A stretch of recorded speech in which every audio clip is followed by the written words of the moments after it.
Hello दोस्तों, तो आज तक आप लोगों ने बहुत सारे एनिमेज देखे होंगे जिसमें आप लोगों को कल्टीवेशन और कल्टीवेटर्स की दुनिया के बारे में जानने को मिला होगा। आज हम भी बिल्कुल एक ऐसी एनिमे की शुरुआत करने वाले हैं जिसमें हमें हमारे हीरो हानली की कहानी बताई जाएगी कि कैसे हानली एक नॉर्मल इंसान से इमॉर्टल गॉड्स के लेवल तक पहुंच गया और इस जर्नी में उसे किस किस मुश्किलात का सामना करना पड़ा। तो चलो बिना और टाइम जाया किए इस अमेजिंग जर्नी को शुरू करते हैं। तो इस कहानी के शुरू में हम देखते हैं हमारे हीरो हानली को, जो कि शिकार करने के लिए काफी ज्यादा दूर एक आइलैंड पर आ चुका था। इस आइलैंड पर आने के बाद हम देखते हैं कि हानली अपने चारों तरफ बहुत सारे ट्रैप्स बिछा देता है, क्योंकि वो यहाँ पर जल्द ही एक मॉन्स्टर का शिकार करने वाला था। और हम देखते हैं कि उसे यहाँ ज्यादा देर तक इंतजार नहीं करना पड़ता, क्योंकि उसने यहाँ पर जो भी चारा बिछाया था उसकी स्मेल एक डिमोनिक बीस्ट को आ जाती है, जिसकी वजह से वो बीस्ट बड़ी तेजी के साथ इन्हीं की तरफ आ रहा था। ये देखकर हानली अपने मंकी फ्रेंड से कहता है कि तुम्हें कहीं जाकर छुप जाना चाहिए, क्योंकि ये एक 7 ग्रेड डिमोनिक बीस्ट लग रहा है जो कि काफी ज्यादा खतरनाक होते हैं और मैं नहीं चाहता कि यहाँ पर तुम्हें कोई भी चोट लग जाए। हानली की ये बात सुनती हम देखते हैं कि वो मंकी बड़ी तेजी के साथ भागते हुए एक सेफ जोन पर चला गया था, जिसके बाद हम देखते हैं कि आखिरकार वो डिमोनिक बीस्ट भी हानली के फॉर्मेशन जोन में आ गया था, जिसकी वजह से वो डिमोनिक मॉन्स्टर उसी आइलैंड पर कैद हो चुका था। और साथ ही साथ हम देखते हैं कि हानली बड़ी तेजी के साथ उस पर बहुत सारे फायरबॉल अटैक्स भी कर देता है। इन फायरबॉल अटैक्स की वजह से वहां चारों तरफ बहुत ज्यादा शांति छा गई थी, जिसकी वजह से हानली खुद ही जाकर उस डिमोनिक बीस्ट को चेक करने की कोशिश करता है। जहां पर पहुंचने के बाद वो देखता है कि वो डिमोनिक बीस्ट अभी तक मरा नहीं, बल्कि वो खड़ा होकर अपना सी त्रिशूल निकाल लेता है, जो देखकर हानली ने भी अपने स्पिरिचुअल सोर्ड को समन कर लिया था। और इसी के साथ हम देखते हैं कि यहाँ पर एक जोरदार फाइट शुरू हो गई थी। इस फाइट के दौरान हमें एक बात तो अच्छे से मालूम हो जाती है कि वो डिमोनिक बीस्ट बहुत ज्यादा पावरफुल है, क्योंकि वो यहाँ पर हानली को बहुत ज्यादा खतरनाक तक कर दे रहा था, जिसकी वजह से हानली को इस फाइट में काफी ज्यादा मुश्किलात का सामना करना पड़ रहा था। लेकिन उसके बावजूद भी हानली हार नहीं मानता।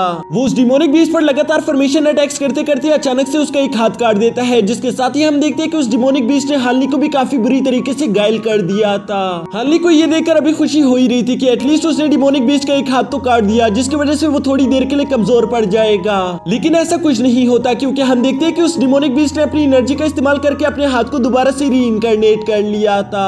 और साथ ही साथ वो इस बार काफी ज्यादा गुस्से में हानली का पीछा करना शुरू कर देता है, जबकि दूसरी तरफ हानली अपनी जान बचाते हुए अचानक से उसे अपने थंडर ट्रैप में कैद कर लेता है। यहाँ इस थंडर ट्रैप में फंसने के बाद हम देखते हैं कि उस डीमन को और भी ज्यादा गुस्सा आ गया था। वो अपनी फुल एनर्जी का इस्तेमाल करते हुए उस थंडर ट्रैप को ब्रेक कर देता है, लेकिन यहाँ पर अपनी बहुत ज्यादा एनर्जी इस्तेमाल करने की वजह से वो काफी ज्यादा वीक भी दिखाई दे रहा था, जिस मौके का फायदा उठाकर हानली अपनी सारी सोर्ड्स को समन कर लेता है। और साथ ही साथ हम देखते हैं कि उसने अपनी सारी सोर्ड्स को कंबाइन करके एक डिवाइन सोर्ड में बदल दिया था, जिसका इस्तेमाल करके वो उस डीमन को वहीं पर हरा देता है। यहाँ इस डिमोनिक बीस्ट को हराने के बाद हम देखते हैं कि हानली ने उसके अंदर से एक डिमोनिक पिल निकाल लिया था, जिसको हासिल करने के लिए वो इतनी ज्यादा मेहनत कर रहा था। अब ये देखकर उसका मंकी फ्रेंड भी काफी ज्यादा खुश होते हुए उसके पास वापस आ जाता है और वो उससे कहता है कि तुम्हारी फाइट लाजवाब थी, मानना पड़ेगा कि तुम काफी ज्यादा स्ट्रॉन्ग हो और इस दुनिया में तुम्हें कोई भी हरा नहीं सकता। जिस पर हानली अपनी मंकी फ्रेंड से कहता है कि मैं हमेशा से इतना स्ट्रॉन्ग नहीं था, बल्कि मुझे इस स्टेज तक पहुंचने के लिए जिंदगी के काफी ज्यादा कड़वे रूप से गुजरना पड़ा है। और इसी के साथ हमें 10 साल पहले की कहानी दिखाई जाती है, जहां पर हानली काफी ज्यादा जवान और वीक दिखाई दे रहा था। उसके पेरेंट्स आपस में बात कर रहे थे कि हानली को जल्द ही कोई ना कोई सेक्ट ज्वाइन करना होगा, नहीं तो वो भी यहाँ पर हमारे साथ भूख से मारा जाएगा।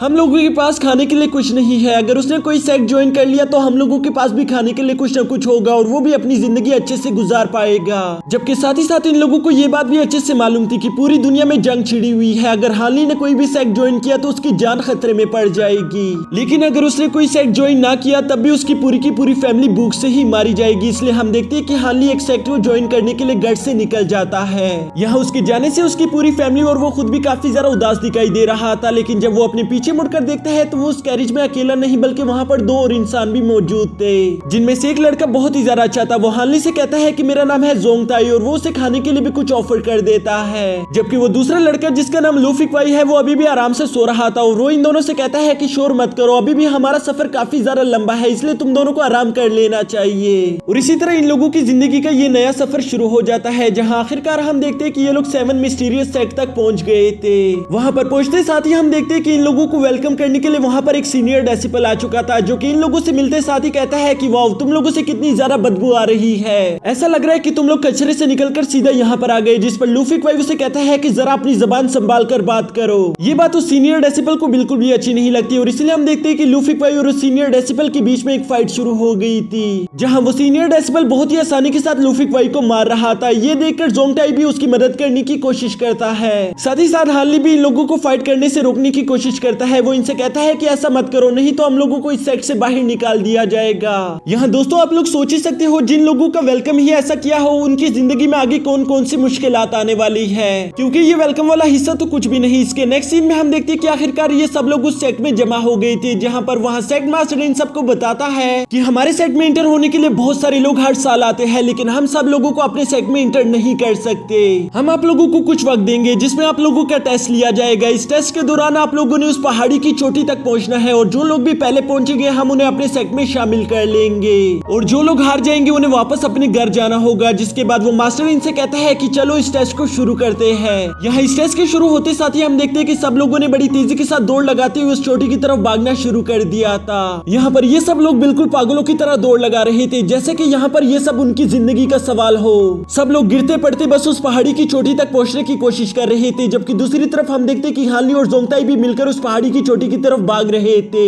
यहाँ पर जोंगताई तो काफी ज्यादा थक चुका था, जिसकी वजह से वो हानली से कहता है कि तुम आगे जाओ, मैं थोड़ी देर आराम करके तुम तक आ जाऊंगा। जो सुनकर हम देखते कि हानली एक रस्सी का इस्तेमाल करके उस पहाड़ी पर चढ़ना शुरू कर देता है। लेकिन ये सब यहाँ पर इतना आसान नहीं होने वाला था, क्योंकि वहाँ पर मौजूद सारी डेसिबल एक दूसरे को गिराने की कोशिश भी कर रहे थे, क्योंकि वो यहाँ पर लोगों को कम करने की कोशिश कर रहे थे। वो लोग चाहते थे कि किसी तरह भी करके हम लोग इस टेस्ट में पास हो जाए, लेकिन यहाँ पर हानली हार नहीं मानता, और हम देखते कि उसने काफी ज्यादा मेहनत करने के बाद आखिरकार उस पहाड़ी की चोटी की काफी ज्यादा करीब पहुंच गया था। वहाँ पहुंचने के बाद वो देखता है कि जोंगताई तो वहाँ पर पहले से ही नीचे बैठा हुआ था, जिसकी वजह से वो उससे सवाल करता है कि तुम यहाँ पर क्या कर रहे हो। जोंगताई उसे बताता है कि वहाँ पर पहाड़ी की चोटी पर हमसे पहले ही कुछ लोग चढ़ गए, जिन्होंने रस्सियों को पहले ही काट दिया। अब इसी वजह से हम लोग ऊपर नहीं चढ़ पा रहे। हम लोगों ने यहाँ तक आने के लिए कितनी ज्यादा मेहनत की है, लेकिन वो सब शायद जल्द ही बर्बाद हो जाएगी, क्योंकि इस कंपटीशन का टेस्ट जल्द ही खत्म होने वाला है। ये सब सुनकर हानली काफी ज्यादा निराश हो गया था, लेकिन वो जब अपनी फैमिली के बारे में याद करता है कि अगर मैंने ये टेस्ट पास ना किया तो मेरी पूरी फैमिली भूख से मारी जाएगी,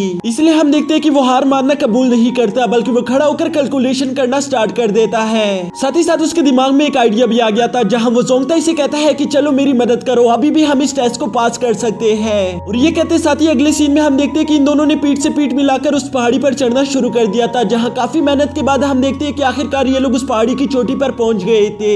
ये लोग बस 5 मिनट के फासले पर ही थे, जहाँ ये लोग एक चेन का इस्तेमाल करके अब उस झंडे तक पहुंचने ही वाले थे, जबकि दूसरी तरफ सेक्ट का लीडर भी इन लोगों को मेहनत करता हुआ देख रहा था। वो कहता है कि इन दोनों बच्चों ने अपनी पूरी जान लगा दी इस टेस्ट को पास करने के लिए, मुझे इन दोनों ने काफी ज्यादा इंप्रेस कर दिया। क्या हम लोग अपने रूल्स में थोड़ा बहुत कॉम्प्रोमाइज नहीं कर सकते कि हम इन दोनों को अपनी टीम में ले ले? जिस पर उनका वाइस हेड मास्टर कहता है कि नहीं मास्टर, आप जानते हैं कि हम वुल्फ गैंग के साथ फाइट कर रहे हैं, हम लोग अपने रूल्स पर कॉम्प्रोमाइज नहीं कर सकते, नहीं तो ये हमारी हार की वजह बन जाएगी। जो सुनकर सेक्ट मास्टर काफी ज्यादा निराश हो गए थे, क्योंकि वो जानते थे कि वाइस मास्टर बिल्कुल ठीक कह रहा है। इसके बाद सेक्ट मास्टर वहाँ पर मौजूद सारी डेसिबल से कहता है कि मुबारक हो, तुम लोग हमारे सेक्ट में शामिल हो गए। अब अगले कुछ सालों तक हम तुम लोगों को सख्त से सख्त ट्रेनिंग करवाएंगे, ताकि तुम लोग एक स्ट्रॉन्ग वॉरियर बन सको। यहाँ पर अभी वो ये सब बता ही रहे थे कि तभी पीछे से हम देखते हैं कि हानली और जोंगताई भी वहाँ पर पहुंच गए थे, जिस पर सेक्ट मास्टर उनसे कहता है कि टेस्ट का टाइम पूरा हो चुका है और तुम दोनों यहाँ पर फेल हो चुके हो, लेकिन तुम दोनों को हार मानने की कोई जरूरत नहीं, तुम दोनों अगले साल जरूर ट्राई करना, हो सकता है कि नेक्स्ट ईयर तुम दोनों पास कर जाओ। ये सुनकर हानली और जोंगताई दोनों ही काफी ज्यादा निराश हो गए थे। वो लोग कहते हैं कि हम दोनों ने इतनी ज्यादा मेहनत की, लेकिन हमें क्या मिला? तभी अचानक हम देखते हैं कि वहाँ पर एक और सीनियर एल्डर आ गया था, जो कि इन दोनों से कहता है कि तुम दोनों मेरे साथ आ सकते हो।